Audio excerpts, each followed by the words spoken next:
Halo, kembali lagi dengan saya Joseph Tendian. Kali ini kita bicara mengenai leverage and capital structure.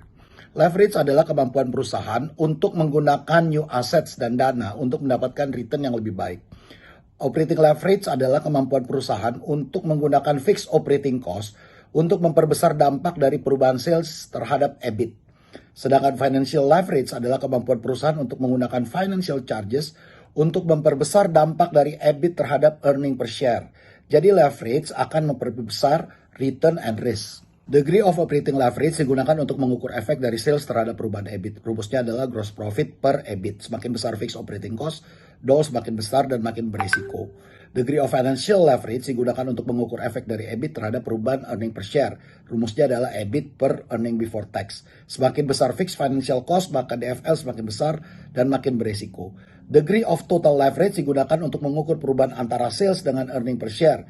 Rumusnya adalah DOL kali DFL atau gross profit per earning before tax. Semakin tinggi DOL dan semakin tinggi DFL, maka risk makin besar. Terdapat dua hal dalam source of financing. Pertama adalah financial structure, yaitu debt dan equity. Yang kedua adalah capital structure yang terdiri dari long term debt dan equity. Dalam capital structure terdapat teori Modigliani-Miller yang mengatakan bahwa saat tidak ada pajak, nilai perusahaan tidak dipengaruhi oleh struktur modalnya dan cost of equity meningkat secara linear sebagai fungsi dari debt to equity ratio. Tetapi jika ada pajak, nilai dari levered company akan lebih tinggi dari unlevered company.